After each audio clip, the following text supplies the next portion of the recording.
Ready to step out into something new? Embark on a journey of discovery and create memories that will last forever. Excitement, discovery, wonder. It's all right here. Choose your own adventure at inverell.com.au.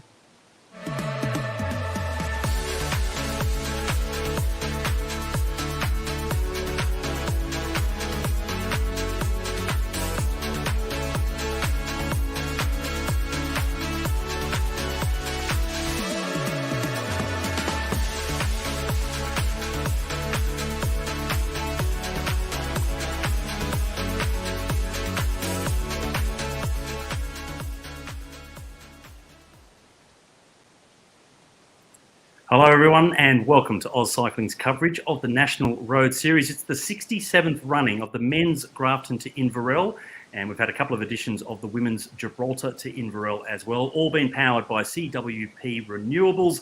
Now, I'm Scott McGrory, your host tonight, and I'm joined by Georgie Howe, who was in the race today, Georgie, riding for Knights of Suburbia.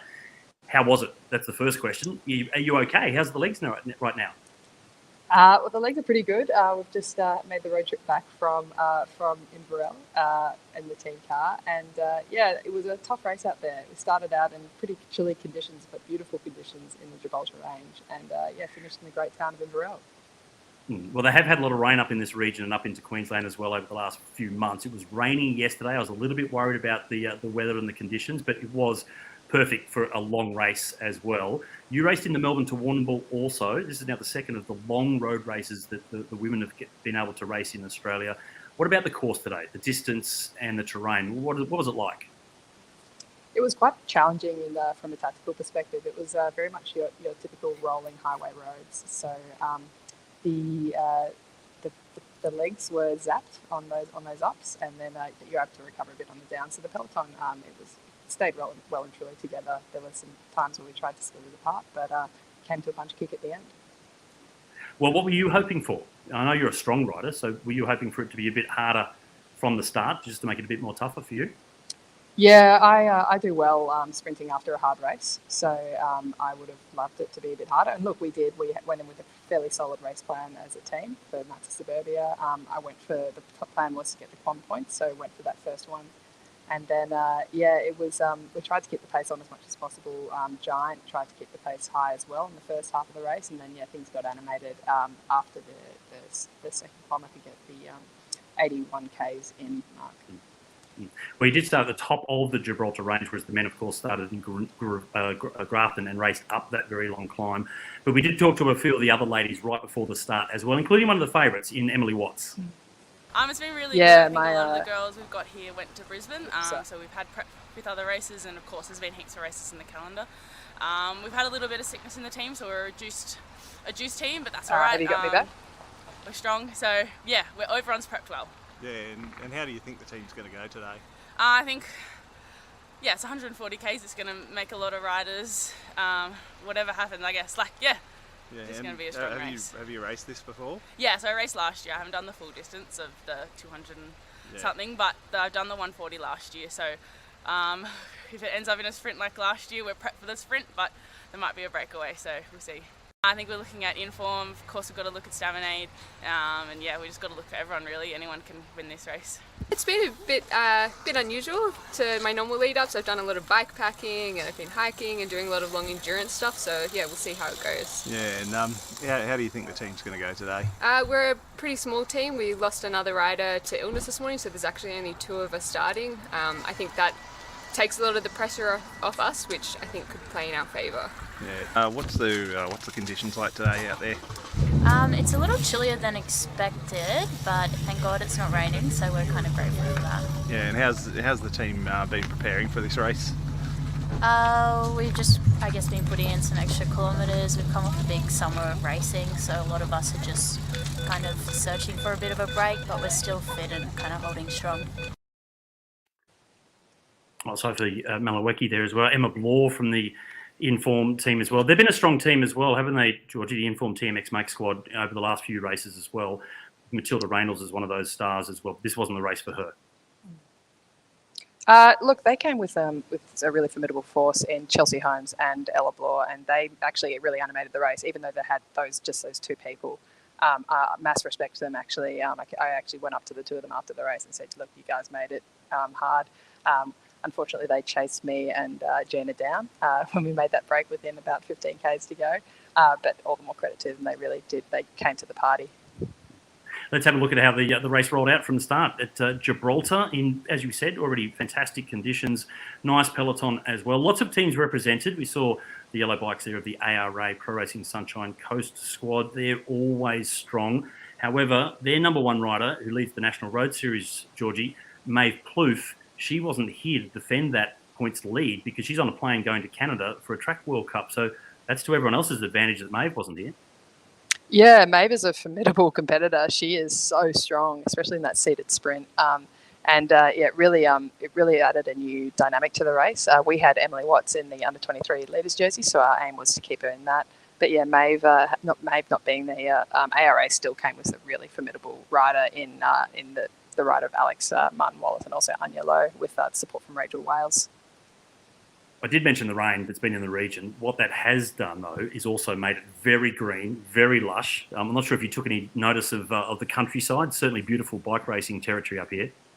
Yeah, certainly did. The pace was, it was like everyone was warming up the legs a little bit as we started through the race. So we were able to take in the greenery and actually some of the flood damage. Like the roads were fairly cut up in certain points as well. So really, really hard to go out to those communities that have been affected by the floods.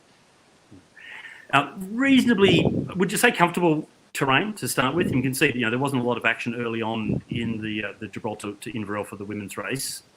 Were people nervous? What was the reason why the pace was off a little bit at the start? I think people were a bit nervous watching each other. Last year it was a fairly negative race. It stayed together as a bunch and came to a bunch kick, which Ruby Roseman-Gannon very classily won.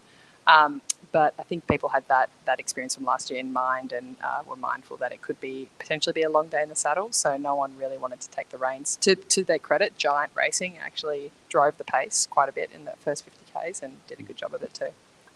We did just see at the end there in the under 23 National Road Series leaders jersey, Emily Watts, who has had really good form as well. Teammate of yours also. I think you may have been hopeful that she would be right up there in the end as well. And just in front of her was Jessie Pratt also, and she's had a fantastic couple of years, had a little stint with the women's team in Europe as well, with the Canyon Tram team. The second part of the race, though, starts to really unfold. That's when the attacks were coming, and from what we saw out on the road, it was you, Georgie Howe, that was really putting a bit of pressure into the peloton. I like to attack. I don't like a race that goes one pace all the way to the end. We had a fairly concise plan going in, and we had full team buy-in and commitment to that. So yeah, the plan was to send them up on that second quam, and then I was to mark those that needed to be marked, and then really light things up at the wide gully climb at about 20 Ks to go, which we did manage to cause a split there. But as you can see here, sorry, go on, Scott. No, I was going to say, we're just with the sprinters in the race, and Jessie Talbot, perhaps certainly one of them, Alex Martin Wallace another, is the tactic for riders like yourself just to try and do whatever you can to get rid of them? Yeah, get rid of them, make the race as hard as possible, zap their legs as much as possible, because we don't want them. Of course, it's not to our benefit if they come to the end of the race having averaged quite low watts, so they can really unleash their killer sprints, because both of those girls have incredible sprints. So the aim was to get away, or at the very least make the race as hard as we could, because both Em and I are confident in our legs after a tough race. And what I'm impressed about with you in particular, Georgie, is you have come from rowing, so you're fairly new to cycling, but you're talking about the tactics of the race and understanding them really well. You've adapted very, very quickly. And look, I have to give credit to the support around me. My DS in Taryn Heather and assistant DS Mark Brady, as well as my coach Nick Owen. They've been phenomenal in helping me learn along the way, and it has been a very steep learning curve. I have screwed up at certain points along the way, but that's the nature of learning, right?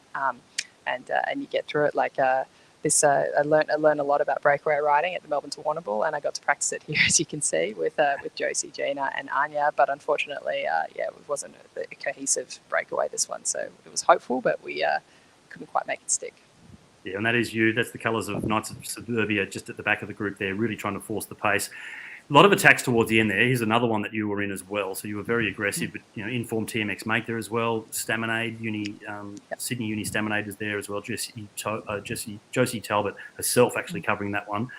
Mid Hayden as well coming across. So a lot of animation really towards the end. And this is in the last, 10, 15 kilometres now before coming into Inverell.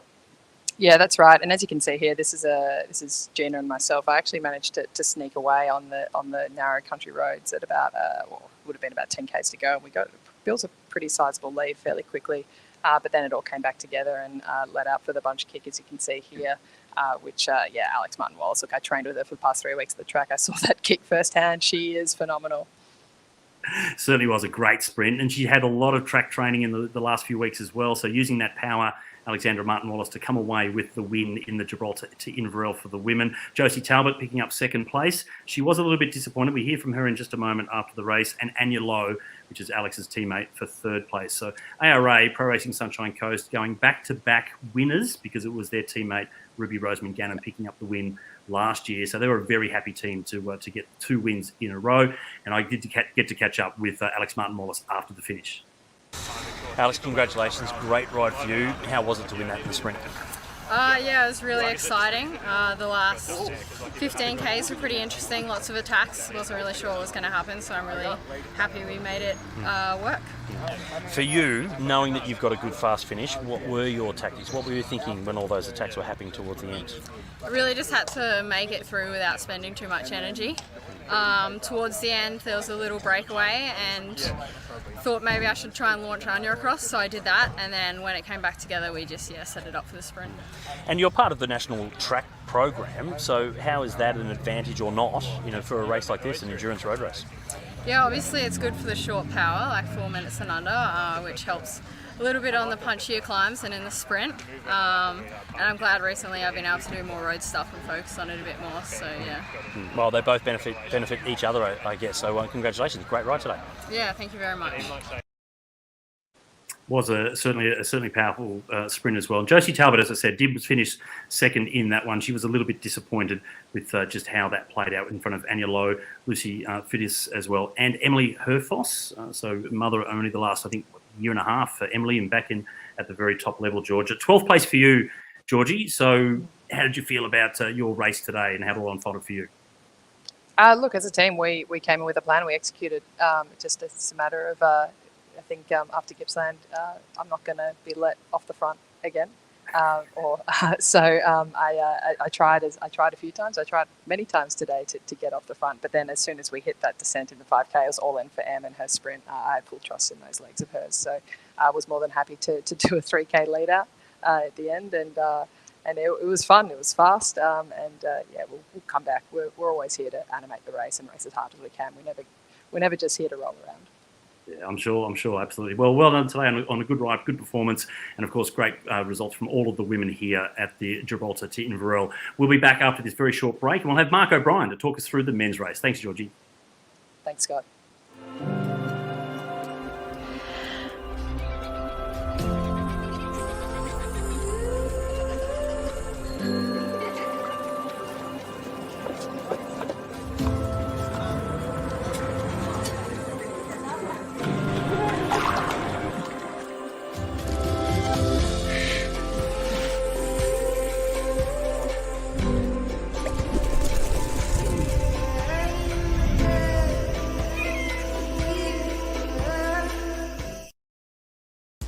Unlock the secrets of the Sapphire City, natural beauty, adventure and excitement, or delicious indulgence.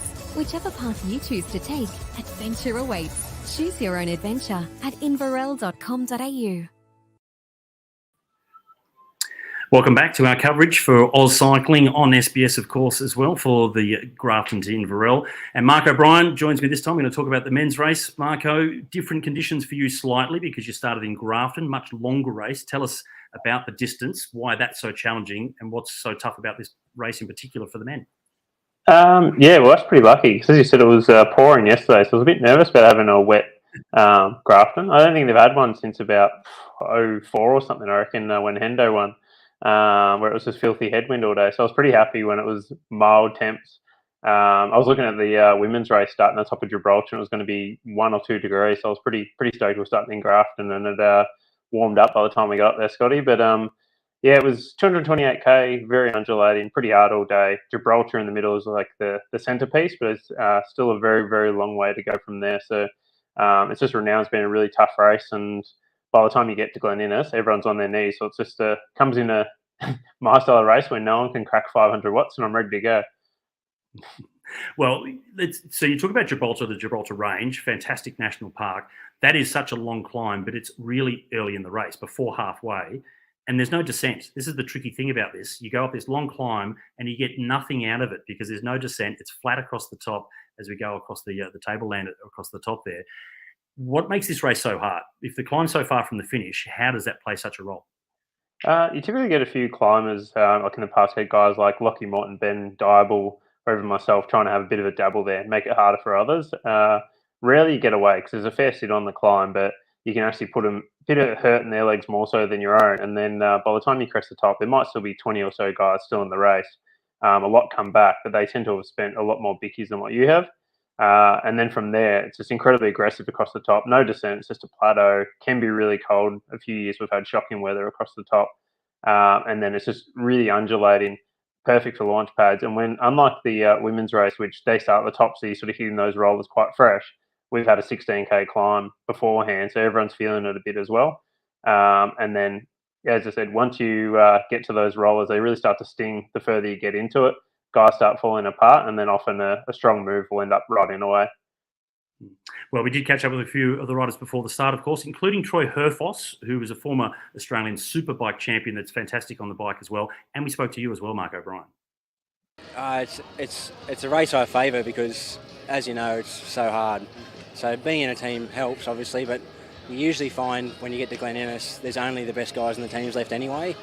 So I find it a good race for an individual to do because the best man always wins the race. So a bit different for me this year, but it's sort of the goals. I've come to this race hoping for a podium recently, but after the year I've had, I'm sort of here. I just want to tick the box and finish the race, to be honest. Well, for everyone watching, it is the fact you're coming back from a very nasty leg injury from a motorcycle accident racing. How are you? How's your fitness? I'm really good. Like, I'm so grateful that I'm here, to be honest, because it's been 10 months since the crash, and when I first crashed the bike, it wasn't that good for me. So it's been a long road, and I'm just happy I haven't missed a Grafton in Inverell. Sam, you are the highest placed from last year's race in this year's edition. Makes you the favourite. How do you feel that, tab and all? Well, if we go by a recent form guide, I would put myself not as the favourite, but no, I'm feeling good. The power's good. I've been in a bit of a green paddock this year, but besides that, the power's good, feeling pretty fresh. So, yeah, let's see what happens. I don't think I'll be lighting it up Gibraltar this year, but once we get over, the race is very rarely won on Gibraltar, so just looking to get in those good working groups after the top. Are you up for it again? Yeah, mate. Number 10 this year. Yeah, very keen. I was a bit disappointed with how it was raced last year. Stoked that we got the win with Rudy, of course. But just the way it panned out, it was a bit more of a bunchy coming towards the end. So hope the day's a little bit harder. Everyone gives it a bit more of a crack up Gibraltar, and then you'll get that real Grafton feel with like bunches everywhere coming back and then another break and so on and so forth. But in my head, I think we got the best climber in the race, the best sprinter in the race, and a lot of diesels as well. So we can win from a lot of scenarios, which is a nice place to be. Well, I'm going to go into that a little bit in a moment, Marco, but let's get into the race itself in Grafton, 7:15 a.m. this morning. You can see the wet roads, damp roads as you come out of town for the 5 kilometres neutral, but no rain fell throughout the stage, which is great. Going across the river here, always spectacular at the Grafton to Inverell. But you were up for it. You did say that this is a race you really wanted to do well. What were you expecting early on? And were you hoping for attacks to go like they typically do? And eventually 2 riders did get off the front before we got to Gibraltar Range. Yeah, it was incredibly aggressive today, actually. I was surprised how willing a lot of guys were to go that deep with so far to go. Gibraltar starts at 70k in, and already by then, a lot of guys were already feeling it. So I think Bridgeland and ourselves tended to race each other quite a bit, as you'll see here on Gibraltar when we brought that break back. But we were sort of marking each other somewhat. And but everyone's having a really red hot crack, so I knew it was going to be a real race of attrition by the time we got over Gibraltar and the attacks kept flying. Well, that was you in the white colours of Informed TMX, mate, lighting it up on the bottom part of the climb, which caught those 2 riders. They had a 2-minute 40 lead at the bottom of the climb. They were caught not even a third of the way up. You guys hit it so fast in the peloton, and it was reduced very dramatically. I think only maybe 40 riders towards the top of the climb. But it wasn't just you. There were a lot of riders that wanted to really go hard up that climb. Yeah, surprised. I was wanting to really get away up there, but it was just too easy in the wheel. Or say too easy, but it was quite a draft in the wheels. And at Bridgelane were quick on us, we'll quick on them. And then it was Jack Aiken, who obviously has just been across the top there, got away, and teams weren't. Oh, a lot of guys don't know him as well as I do, racing him in Victoria, so gave him a bit more rope. But anytime any one of the big NRS teams move, we'll straight onto them, and no one could really get away. So it ended up just being stop-start the whole way up the climb, and pretty brutal, to be honest. Yeah, it was a good ride by Jack to get up over the top there, that's for sure. He didn't get over the top of Gibraltar Range that far in front. He was caught pretty quickly. That's when this move went, coming into the feed zone over the top. 10 riders. It included former National Road Series overall winner in Joe Cooper, very strong New Zealander. But Team Bridgelane didn't like it, did they? They didn't want those 10 guys up the road, even though they had Drew Morey in the front. Yeah, I knew Drew was flying coming into this, but then we had two there with Luke Burns and Elliot Schultz. So we were really confident, and Bridgelane didn't back 1 against 2. So then Drew sat on, and they were forced to bring it back, which worked perfectly in our favour as well, because they had to burn their guys a little bit. And it was a bit of a relief. There were some really strong guys up there, so it could have gone either way with this race and how guys tend to fall apart without notice in that last 30, 40K. Yeah, well, that group, it didn't take that long. It was a strong chase from Team Bridgelane to bring them back. They weren't happy with the configuration, as we said, even though they had Drew Morey there. This group then went straight after that. Morey, again, very strong and went in with it in this move. And you were there as well. You had a teammate as well with Elliot Schultz. Who else was out there with you? Yeah, we did. And Sammy Hill was there as well. He was on the podium last year, and I know Sammy really well. Really strong rider. Reece Robotham really impressed me on Gibraltar. So I haven't actually raced him too much, but he was really impressive. So I knew from his legs there, it was always going to be a risk factor if he kept that form the whole way through the race. And then I know Will Maloney Morton from the Cycle House team as well. He's a rock solid bike rider, but quite young. So that was the one thing that could work in our favour with him running out of legs towards the end. And then you'll see here Molostic, who's done even more Graftons than I have, Adam Blazovic and Jack Aiken started coming across, but only Jack actually made the junction just after the Waterloo climb that we hit not long out of Glen Innes. But yeah, he was very, very impressive getting across after a 40k chase. It was, and this is him on the front here. We saw him go over the top of Gibraltar in front. He looks messy in the chase, but he got across. It was a really impressive ride from Jack Aiken. Yeah, not the smoothest out of the saddle there, but he's strong as an ox. He's been going really well. We had a good battle with Drew Della a few weeks ago. He won 3 peaks this year, so I knew Jack has the legs to go all the way as well. So when I saw him coming, I gave it a bit of a squeeze up Waterloo to make him work a little bit harder before he got to us. And then it eased off and he managed to get there, but cost him substantial energy that you need at that back part of the race. But in general, our brake kept on working really well all day. I raised everyone up because I could see the peloton coming back at one stage under the impetus of Giant. And yeah, well, here's Waterloo here. Where I gave it a little bit of squeeze, see how everyone was feeling, check how I feel compared to everyone else, and then you can reassess and decide if it's a good move or a bad move. Well, it did break up a little bit, then come back together again. And look, just to recap and be thorough, Team Bridgelane did have Drew Morey and Reece Robotham, you and Elliot Schultz from Informed TMX Make. Here's Sam Hill, the first from the break to go solo, riding for Nero Continental. This was a strong move, and I thought pretty brave. And from Ollie Stenning was there for ARA Pro Racing Sunshine Coast in the light blue colours as well. Max Campbell from Tandem Racing, Will Maloney Morton that you already mentioned, and Jack Aiken did get across. But this was interesting because it was still a solid group out there, and it was a big move from Sam Hill to try and go solo, 30 Ks from the finish. Yeah, we were 1-2 in a lot, Elliot and I, and Bridgelane were all over us. But then once Sammy went, everyone sort of hesitated for a minute because it wasn't either Inform or Bridgelane. Gave him a bit of a gap, and I know how strong Sammy is, so it was a massive risk. So kept everyone rolling a little bit to keep him within striking distance, about a minute. And then once he hit Wire Gully, I just went all in. I knew Drew would be with me because we trained together a lot. And last weekend we had an epic where I said basically, I guess if we don't go to the line, the two of us next week together, then we've stuffed up. So I knew Drew was going really well. I'd really struggled to shake him.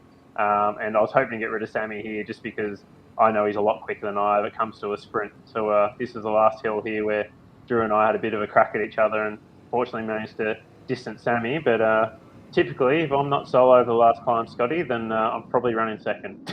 You've got to work on that sprint. Sam Hill, unfortunate for him, he did say he was a couple of kilograms heavier this year than he was last year when he finished second and didn't get over this last climb. The top of this, it's 5Ks downhill into town. So that was the death nod there for Sam Hill, just you two. What do you get the feeling here? You two riders off the front, pulling turns. Do you get the sense that one's stronger than the other, or you do have a chance still to win as you come to 5Ks to go? Well, for me, I felt like I might have been climbing a little bit better than Drewy today, as he tended to be following me on the climbs but not coming through. Once we're over the climb, there's a fair chance that Drewy is going to beat me. I had a little go, I was hoping he might cramp or something like that, but unfortunately not. And he left me on the front the last K, he wouldn't come through, which is fair enough. Perfect tactical move for Drewy, and he's just too quick for me, but a really good mate. So I'm actually wrapped for him despite being on a rival team. Really great guy, deserves to find a nice ride over in Europe if all goes well. But I was very happy for him, but also quite disappointed not to win myself and for the Inform TMX Make team. But anyway, gave it a best shot out there, Scotty. Oh, it was a great shot, mate. Really was. I'm proud of you for the performance you put in today. But a solid ride there from Drew Morey to come away with the win just ahead of you. And it was a minute 19 seconds was the gap back to Sam Hill at the end. Max Campbell, good ride from him as well. He was in 4th place with Elliot Schultz, your teammate, in 5th. So good results from all those riders. But look at the gaps in the end. Those attacks, they all came in the last 10 kilometres, and it just shows how tough this race is, because it just blew to pieces right there at the very end, didn't it, mate? But let's have a listen to the winner from today, Drew Morey. Great ride from Team Bridge Lane. Drew, it's known as the toughest one-day race in Australia. Yep. Awesome ride by you. Good, congratulations. Thank you very much. Yeah, really hard day out there. Yeah. Well, take us through it, because it is such a hard day, and it's challenging with Gibraltar Range climb so early in the race, and yet it's a long way to the finish from there. Yeah, exactly. It's always a bit interesting to see what people actually want to do on Gibraltar, given how far it is. So there wasn't too much that happened. Like, it was a reasonable pace, but then it was just constant attacks from then until a group finally kind of got away. Great finale as well. You had 3 teams represented in that final 3 riders until Sam got dropped just 5Ks to go. What about those last few hundred metres, the last couple of kilometres with Mark O'Brien? What were you thinking? Yeah, I trained with Marco a lot, so I was reasonably confident I'd have him covered in the sprint. But it's really good to go 1-2 with a good mate like that as well, and just really happy with the result for the team. They've been really supportive of me, so it's good to repay them. Yeah, well, congratulations, mate. Fantastic day out for you and the team. Thank you very much. And interesting for Team Bridge Lane, because they do have riders in Europe, so they had not their strongest team here, but still come away with the win, Marco. So impressive ride from Drew and the boys. Definitely. It actually surprised me. I thought going over the climb we'd get rid of a lot more of them. We'd be in a better position, but they actually had more numbers than us. So they really surprised me. They rode really well today as a team, and I knew very much how Drew was going coming into this. So then I knew he'd be a tough one to shake off throughout the day, and that proved to be the case. But they rode really well, played their cards perfectly, and came away with the win. So kudos to them, but annoying for us. Second place for you, mate. Congratulations to you. Your wife has said that this is your last Grafton to Inverell, but you were second. Your form is good. Can you get another one? Nah, mate, I can't do that to her. It's been pretty rough trot home with our young son, Sebastian. So I'll 100% be the last Grafton for me, unfortunately. But great race, and I've always loved it over the last 16 years. So nice to finally get a podium here. Yeah, well done, mate. You finished it on the podium, so it's a great way to finish your career at the Grafton to Inverell. Congratulations to you, also to Drew Morey, Alex Martin Wallace as well, winning the women's race. Thanks everybody for checking in and watching our coverage of today's Grafton to Inverell. Thanks to CWP Renewables for being on board, looking after this incredible race, part of Australian cycling history. Thanks everyone for watching, and we look forward to catching up with you at the next round of the National Road Series. Thanks, buddy.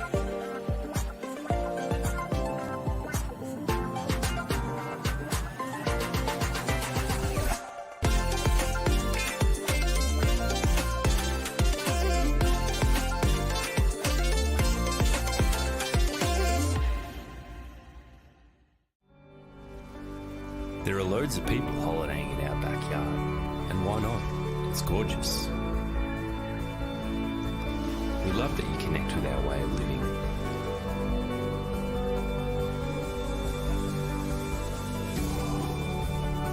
You'll notice that little things matter a lot around here. So on your next stay with us, please say hello. Rewind. Take a break and try slowing down.